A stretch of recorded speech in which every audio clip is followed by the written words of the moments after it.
this wonderful Brand Innovators Summit with you.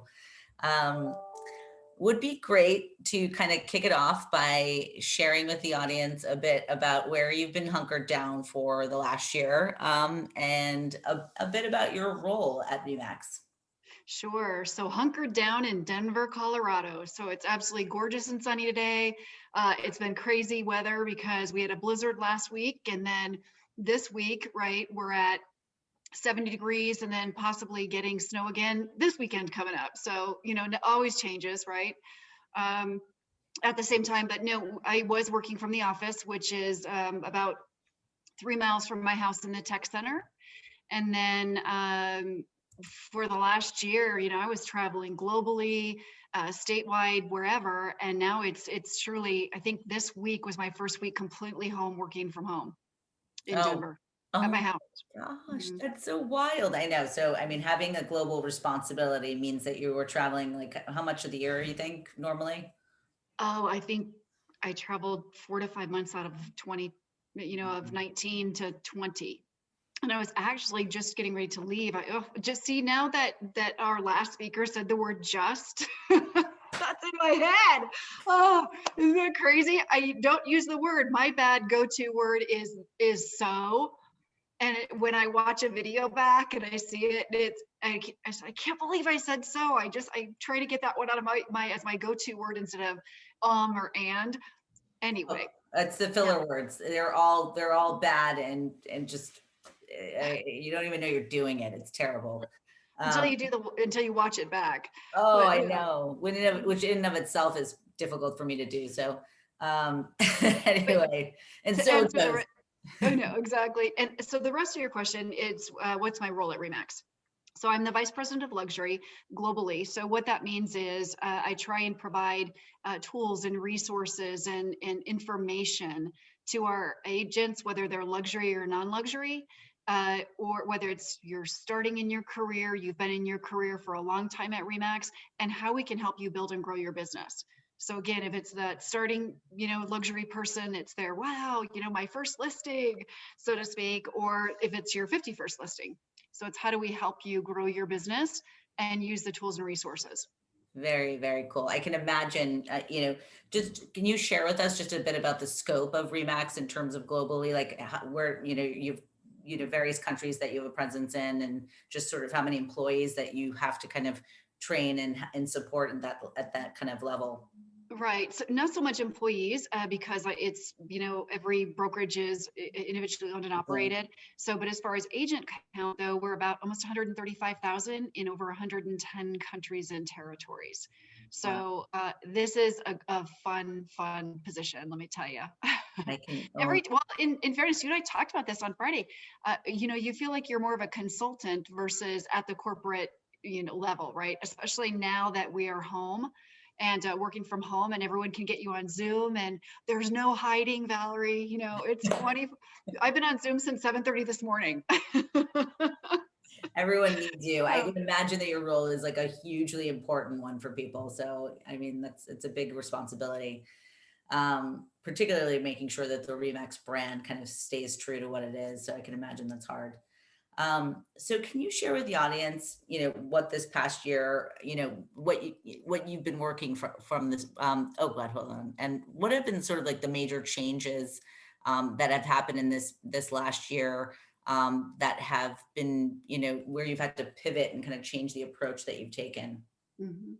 Well, I think one of the great things about luxury is when we talked before, luxury sales in 20 were crazy. And as we know, across the country, we're seeing, this shortage in housing, very low inventory, and that's in all price ranges, whether it's your 5 million, 10 million, down to your $250,000 home. Right. So, and really quick, we also talked about how we define luxury. So let's hit that too while we're Love here. it. Yeah. So we at Remax define luxury as 2 times the average sales price in any area. For example, California, different pockets start at 2.2 million, whereas if you're in places like Louisiana, that can be as low as 350,000 to 400,000, and those homes might be as gorgeous as those California homes at 2.2 million, So that's how we define luxury at RE/MAX and how it's changed. How it's changed is a very difficult to find a seller right now, because it's that next price point up. Where do they want to move? At the beginning, it was a little bit slow for everybody. One, because of the pandemic, because of lockdown, and you couldn't really go in and see, touch, and feel the homes. And then this whole wave, everyone started realizing, okay, this is going to be around for a while. So now we need to pivot and change our plan a bit, to your point. And what does that look like? And that looks like virtual reality. That looks like, hiring a company like Box Brownie to take care of all the imperfections in the home, or remove a lot of the things, furnishings and such in the home, or, ugly wall colors, what have you. So there was that. And then the drone footage. Drones became, out of this world, because if it was a large estate, you really need to get that bird's eye view. So real estate really changed in the sense of it being virtually, and it being a lot of Zoom calls going on. And a lot at the beginning it was homes you couldn't go in and see, touch, and feel. So people were buying in mass through Zoom, through other mechanisms. Sometimes agents were able to go in the houses. Not that I would recommend this, but they would take their iPhone, to give that more of a one-on-one, I'm in this home kind of feel. Right. So that changed exponentially overnight. And the other piece that I saw of this is technology, because I think a lot of other companies that were already in the luxury space were seeing how incredible the real estate was selling. And then, okay, now how do we increase our game in this luxury space so that we can help with the tools and resources necessary to continue down this path of luxury selling when the inventory is so tight? So that was part of it as well. Supply was not keeping up with the demand, basically, right? So kind of interesting thought. So like, what are the main differentials between like a city dweller who's a luxury buyer versus those that were kind of racing out to either suburban or even rural areas, either for a new home or for for a secondary home or what have you? Can you just shine a light on kind of like how that worked this year? Sure. So city dwellers will always be city dwellers. They have a passion for all things. They have a passion for whether it's, New York, live theater, live concert, all the restaurants, shopping, whatever that may be. And they are a true city dweller. They love the walkability factor. They love the masses of people. And so the difference is, if you were a city dweller and you really didn't at the time have a thought of, I want to get out of this city, I still want to stay here. The differentiator was they decided to buy up. So if they couldn't get to the amenities in their building, the swimming pool, the workout room, spa, what have you, then it became, all right, we need to make a change. And when it's safe, when can we go and take a look, or virtually, of another apartment, condo, townhome, whatever in the city, and buy something that's a larger footprint, or something that we can kind of break the walls out and build that office or that gym or a larger kitchen, whatever the need in that luxury felt like for them, to continue when things got safer, to have those gatherings. Because basically you want to bring those amenities in, because if you can't get to them and you're locked in the city and that's your passion to stay. Or there were some city dwellers that they already had that second home. So they, and you live in Brooklyn. So, if there was that second home in the Hamptons, that's where they were going, because there wasn't this, hey, we know when this is going to end. And so right now we're just going to hunker down in that second home, which also already had amenities for the most part. Now, if it didn't, and it was their second home, that became, all right, we're going to get rid of this home, sell it, and we're going to go even larger. And we're either going to find a larger home that has all those outdoor amenities, that beautiful outdoor kitchen and the fire pit, everything that I can do to safely entertain my family at home, and or when it becomes a time, friends, or also the land grab. So you hear that in California all the time. Even those that might have had a beachfront home that then couldn't access their beachfront home, what were they doing? Keeping that or selling it, and then going up to Big Bear or somewhere else where they could be surrounded by land and actually get out and have that land usage to build and grow as they want and have an unlimited footprint. A lot of changes. I feel like in some even like middle-aged, sort of like younger, millennial type individuals, maybe on the latter part of millennials, we're kind of thinking about, where do I like see myself kind of long term, like even like retirement style. So like a lot of people were buying second homes in Florida, or like doing the sort of like fast forwarding of retirement thoughts, which weren't maybe necessarily in their mind earlier, prior to this, which is kind of interesting. Right, because think about that. Before you heard all these things about I don't like the word McMansion, but these huge estates. They were being sold, and it didn't matter what generation had them. Their kids didn't want them, and they were saying, "I don't want that big. It eats up gas and electricity, and it's not a great, social responsible footprint, if you will. And we don't want it. Don't leave it to us. If it's, we don't want to inherit it. Get rid of it."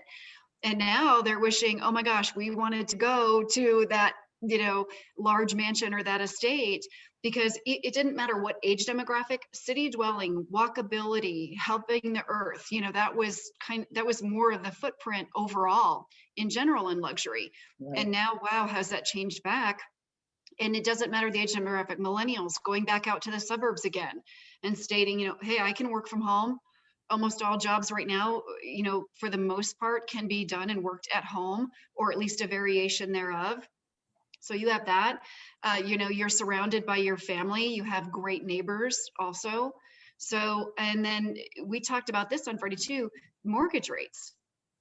So a lot of people that weren't able, or were nervous about the market, and they didn't want to jump into luxury with the mortgage rates the way they have dropped, they could either start getting into the luxury, which made inventory even worse at those lower barrier price points, and then, or it was the buy up. So we had agents that were coming and saying their clients were selling their $3 and $4 million houses and buying that $7 to $10 million price point. Because the market was so great mortgage wise, they didn't have to feel, I have to invest all my cash.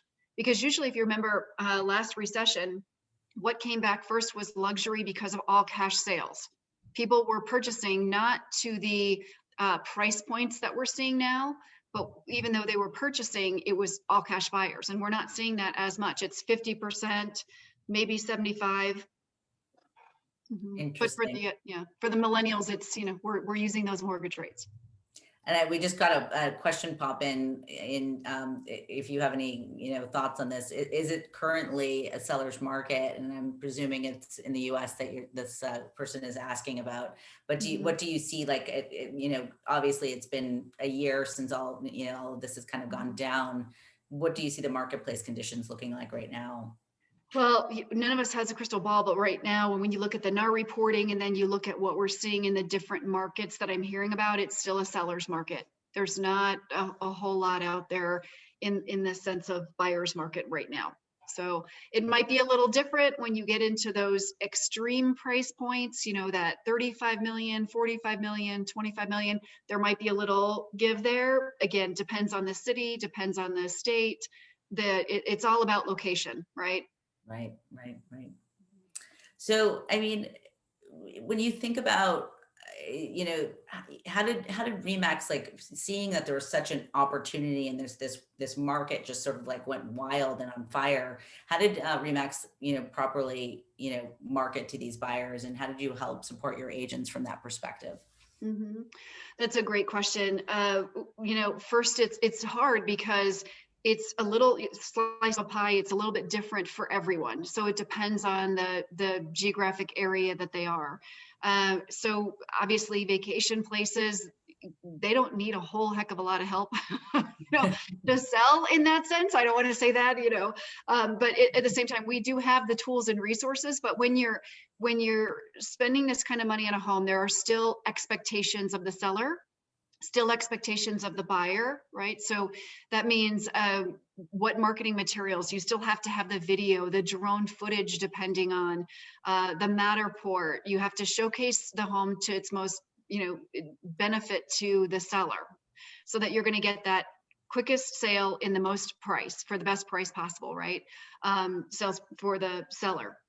At the same time, so you want to make sure you have all those things covered, but when you're spending your marketing budget, that if it's only going to be X days on market based on what's happening in your conditions, you're going to do those, I call them, they're still major things, but they're minor compared to, think about 5 years ago, if I had a home priced at $5 million, I had to put together an even bigger, more grandiose marketing program. Because if it was going to stay on the market, okay, here's my plan for 90 days. Here's Sure. my plan for 180 days. That's how you had to market then. And that's not how we're marketing right now. So it's, how can I get the most bang for my buck right now? Because this house is going out the door and I want to showcase it professionally. Because Valerie, you and I talked about this. When an agent markets a home, or when they come in right now, because I say it's always the interview process, even if it's a referral, because the market is so crazy. So when they come in and they showcase all the beautiful marketing materials that they're going to utilize when it comes to selling that home, that client, they have no other reason than to believe that that's how you're going to market their home. Mm-hmm. So, luxury isn't inexpensive. You can't show up with your iPhone and say, I'm going to take these pictures and that's pretty much it. Those days have been long gone for quite a gone from a long time ago. But the difference is now we also have what we call the luxury launch pad. And before you and I were on this call, we finished with 800 agents on a call talking about the launch pad. Because that's the beauty of what we do. Every agent, as I mentioned at the beginning of the call, is in a different process with their business. And so for that first timer, they can get on, take a look, input all the information, and have a beautiful showcase of saying, this is what is recommended if you want to compete against other agents. And then there's also the other side of that, which says you can add on these pieces if you, know the house is going to stay on market longer, or if you want to make sure you get that listing. So it's a step-by-step for them. And we've had to do it very quickly and deploy it very quickly because of how fast the market changed. So we wanted to make sure they had all their resources in one place. Because at RE/MAX, we're great at throwing out so many useful tools and resources, and it's a pick and choose model. But at the same time, what I was hearing from our luxury agents is, and for recruiting from our brokers is, and I'm getting lost in our system. I have a meeting today and I have to pull this and pull that, and I'm all over the place. And other than, throwing a dashboard up on your computer and then having to click on one item, click off it, hope it's still open, that's not a way to do business and showcase. And this way now everything is in one place, so they can showcase directly to the seller, directly if they're bringing, an agent into their office. So it's much more efficient, and time is money on all sides. Time is money to the agent, and time because they don't need to be messing with trying to figure out, how do I market and where do I find these pieces? And that's the same on the seller side. The seller is saying, show me now. I had an agent right after that call say, help, I have a $3 million listing and they want it on the market tomorrow. Right. So it's, it's that crazy. Another one had a 2.5 and she said, I'm a bit overwhelmed here because there's so much that needs to be done. And it also has a concierge piece to that. Oh, wow. That's great. I know, I can imagine, because back in the day there would be like these formal printouts of, brochures, amazing photos done. Now it's like, you have no time for that. We just need to get it up. Right. And so there's the digital component as well. And that's changed a lot, because remember, before you'd go to open houses and you'd see these beautiful, grandiose brochures. And right now, nobody is picking those up and touching them and taking them for the most part. No. They still love getting them in the mail. So that is something I do know in luxury. The clientele, successful people, they love to see the market reports that agents put together that have all relevant information on what's happening in their community. And so they keep those pieces and hold on to them, or what's sold in my neighborhood. They love those pieces. But as far as picking up something at an open house, usually they're already seeing it online anyway, prior. Completely. I know. I mean, it's interesting because there is such a wealth of information online that you can get around like what's in the marketplace, what it's Mhm. going for. And I remember, someone asking me because I was just in the market looking to buy, and they were like, "Why do you really even need an agent?" I'm like, "Are you kidding me? I can't read through all of this information. It's an overload of information, to be quite honest with you. And you need someone on the front line, sort of defending you and guiding you through it. It's a lot. I mean, it's for most people, it's a large part of their livelihood as far as their investments and whatnot, so it's really important. And I they're mean, emotional about it. and it, So, right, a this is an luxury emotional, standpoint. yeah, and it doesn't matter which side you're on. If you're on the seller side, it's emotional, the buyer side is emotional. And the last thing you want to hear right now is I put an offer in, I escalated my offer, and I still didn't get it. So you have to try and talk to your client on the buy side and say, let's not get too attached, and you have to be transparent and real, and they have to really trust you, during this process right now. So with like that major launch you had of, it's called Launchpad in the Mhm. internal tool, like I find it really interesting, like from a global perspective, how does that translate? And I was actually more so asking, the question that I had for you is, can you highlight some unique differences that you've seen in luxury markets from a global perspective? But I also think it's really interesting to think about how you roll out these types of support through in different markets, and how do you like standardize it for those different cultural differences? It's a really great question. So as far as the Launchpad, we launched it and it lists literally every country in the world that can partake in, looking through this and seeing what items of value that they should be using in their marketplace, because some markets aren't even using virtual touring globally. I know, as shocking as that sounds to us, because that's a staple. So some companies or some countries aren't even using that yet. They're utilizing brochures or something of that nature, and working on getting a luxury photographer in their area, because they may not have those as well. So it's a different strategy that they have. It might be that they are really big on social media campaigns, and their offices and agents are really well known through social media. I always, push and say, if you have a luxury listing, use our brand. That's the quickest way to get that recognition, because once a country is utilizing the Remax brand, it's the most recognized brand in the world.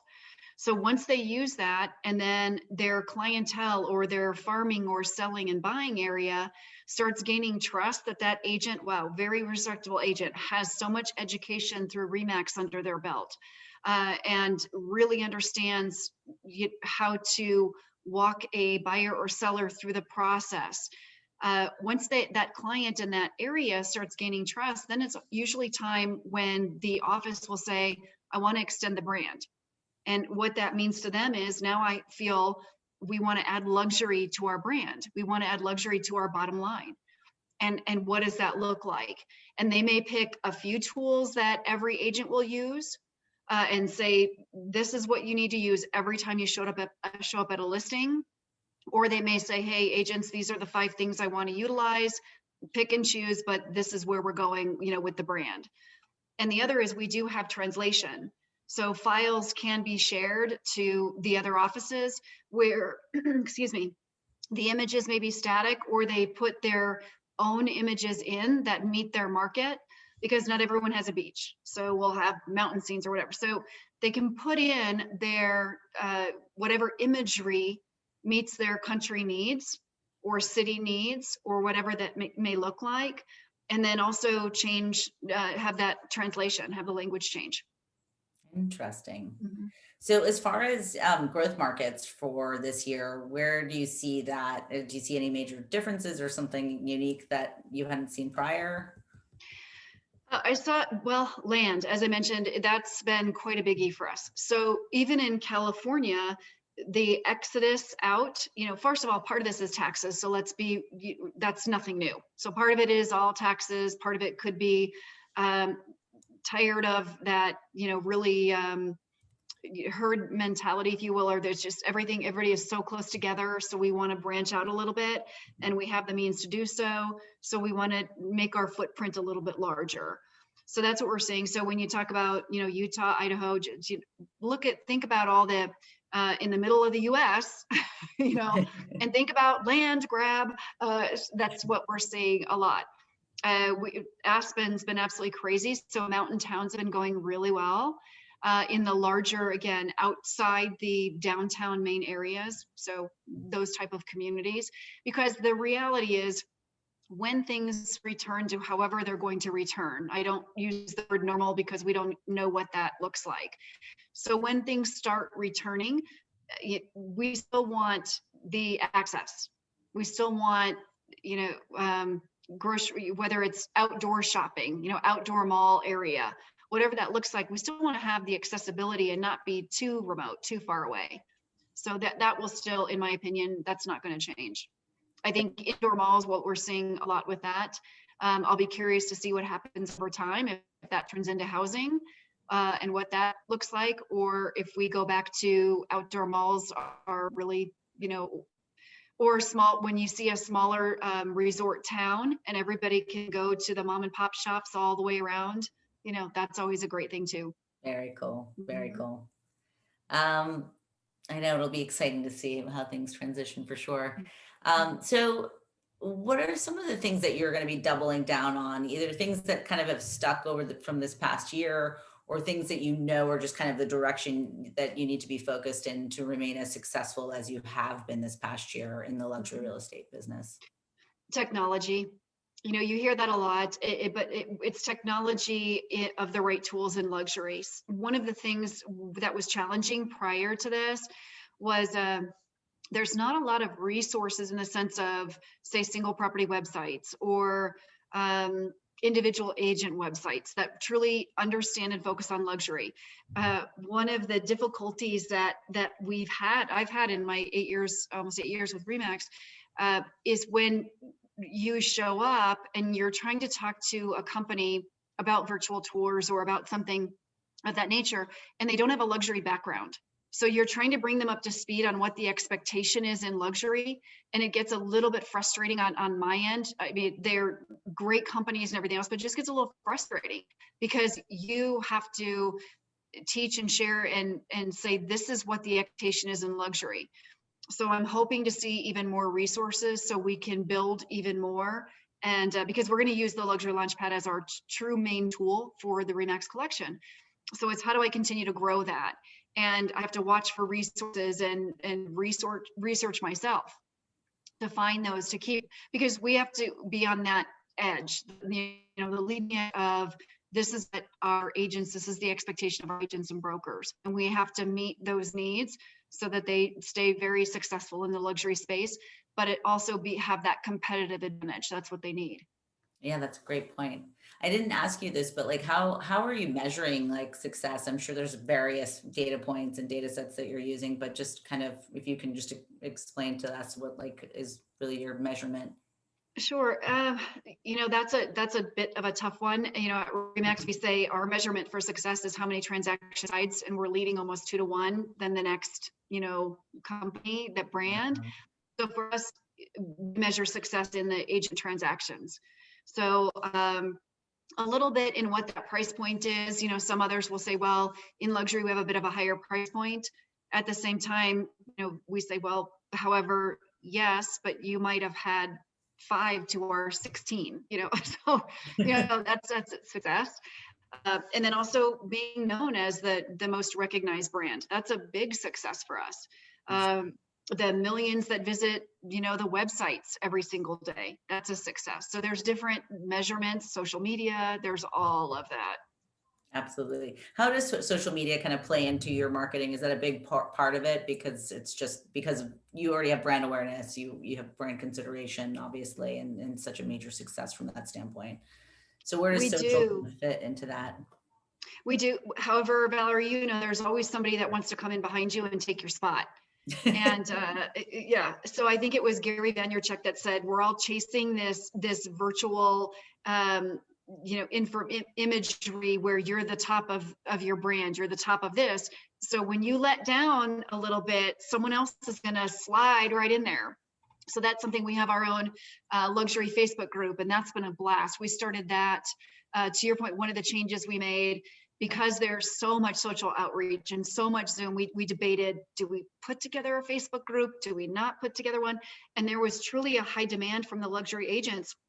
We launched it last year, maybe now we're in this year. So maybe 7 months ago, 8 months ago. And we already have almost 3,000 members to our closed Facebook group. So, that share referrals, share information, listings, those type of things. So that's changed also, but it's social. You have to be on top of your game, whether you're an agent, or whether you're a company. So we have so many social channels out there. It's every day when I get up in the morning, it's my first thing is, besides, grabbing a quick cup of coffee and doing a workout. And then because I try and act every day as if I'm in an office, because otherwise I don't know if I'd be in my sweats all day. I don't really You get a shower, you got to put on clothes. I'm the same way. Yeah, I get it done first thing, because otherwise I don't know where the day's going to take me. And it would be pretty awful on camera, right? So that being said, so when I get my day started, the first thing I do is I'm reading whatever the news is coming across in luxury, whether through Remax, through the internet, whatever. I want to hop on and get that daily dose of what's that look like in my marketplace. And then from there, I start hitting all the social channels that Remax is on, and then even some of the other brands that are on. Okay, what are they crafting today? So that we're always that touch point. We always know when someone comes to us and says, oh, did you read that article here and there? Yep, it's already on my radar. It's all good. We've done this to combat it. That's great. Or this to, engage with our groups. That's great. I know it's a place you have to be, for sure. So, I'm done with the sort of like formal questions that we had. Maybe we'll get into some more personal ones, and just around your perspective on things, kind of like a rapid fire, we have about 10 minutes left. So what would you tell your younger self from your perspective today, as far as advice? I would say, for me, it's breathe, slow down and breathe. And I think I learned this. I have twin nieces that are 8 years old. Mm-hmm. And what I really learned from them is be always in the present, slow down and always be in the present. Because I think we spend a lot of our times wishing or thinking or hoping and planning for that future or planning for that next best thing when we miss what's right in front of us.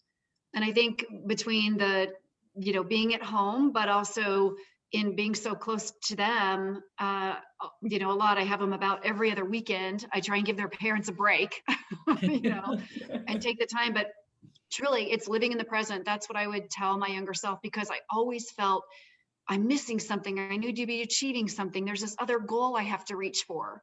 And, now I still want that. Don't get me wrong. I still aspire. I still work towards, this year, my word was fearless.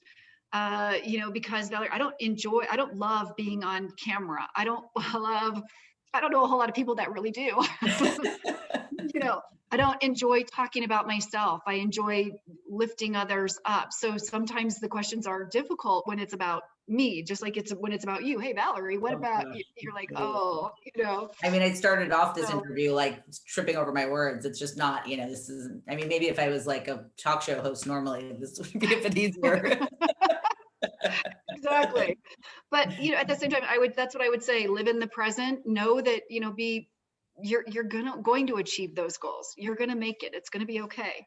Absolutely. I think too, when you like pause and you take a moment to be in that moment, you end up being a lot kinder to yourself, because I think you can like appreciate what you have accomplished thus far, instead of just always being like looking at this like forward, sort of approach to things. So just lighten it up. That was a hard one. I should have started with this one. No, it's great. Good. You're good under fire. So what media do you prefer to consume? You had mentioned that you look at articles and whatnot in the morning, but is there anything from streaming to podcasts to, reading a book? What is your thing? We at the office, we have Darren Dailies. So at the Darren Dailies, I'll watch those. And then for me, I love Wall Street Journal and Mansion Global, because they are they are excellent in conveying everything that's happening with the seller, the consumer, what have you. So that's one that I look at. Inman News, that's industry wide, especially I look at mostly what's happening in luxury space. And do you look at just like totally different like luxury brands, like fashion, like for across the board? You kind of engage in all of that. I know you were wearing a really awesome high designer sweatshirt when I saw you last time. So. Yeah. So, okay. Yes, I do. But part of that, Valerie, busted. Part of that, Valerie, though, is, believe it or not, I look at fashion because fashion tells me where we're going to be going in luxury. They always follow hand in hand. So when we created backgrounds, we worked with our in-house team, and they do the same thing. We have an excellent graphic designer. I'm going to mention her, Kim. She's crazy good at designing, and it's like she can read my mind. She'll hop on and we'll see what's happening. So when, what was it, like 3 years ago, plaid was the thing. 3 or 4 years ago. So we decided to drop in with the Remax collection background. We had this gorgeous gradient. I don't want to say plaid, but it was gradient background. Nice. And then a year ago, because every other year we redo our ad campaigns and make them relevant to what's happening in fashion and in the market, because otherwise they look tired. No, we're not using those old scrolls anymore, or the big iron gates for things. Fashion changes and images change, and you have to roll with that to keep your brand. We did a brand refresh, I think it was 4 years ago. And we needed that, and to keep us relevant. So I definitely look at fashion and what's happening in the art world and fashion. So it's a tough job, Valerie. Oh my gosh, I know, to stay relevant. It is. It's all 24/7. You do. So great. So when you have a chance to get on an airplane next, and I don't know if you've been taking planes regularly or not, but where would you, for personal purposes, where do you plan to go? Well, believe it or not, next month, I am so sorry. So the UPS guy just showed up at my door. Tula, come here. What a cute.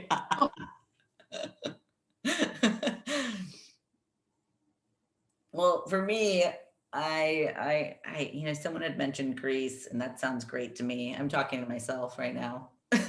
Sorry about that. No, it's a woman wanting to sell me something at my door, apparently, because she's looking through my window. Anyway, I really want to travel globally away again. I can't wait to see our Remax peeps. So safely in a group. That's awesome. That's awesome. Hi, Anne and Valerie. What an amazing session. That was so informative. And we have to meet up. I'm in Boulder, Colorado right now. Oh, I would love to meet up with you. And again, sorry for the work at home. Hey, we went out with a bang, Valerie. You know what's unfortunate about these new backgrounds we've been seeing is now we can't see the dog. We just see our dog, but we all want to see him or her. Well, I'd be dragging her over here because right now she's focused on this woman looking through my door. Well, I think in this situation, definitely taking you up on your advice to breathe every single time I'm brought back in here, definitely taking a big breath in. Feels good. Yeah, yeah, exactly. I agree. So thank you both so much. I hope to see you both back on the stage again in the future. Thank you. It was, Valerie, great talk. I know we already made fast friends, so I look forward to it. Ariel, meeting you in person, here in Denver. So likewise. Thank you for having me as a guest today.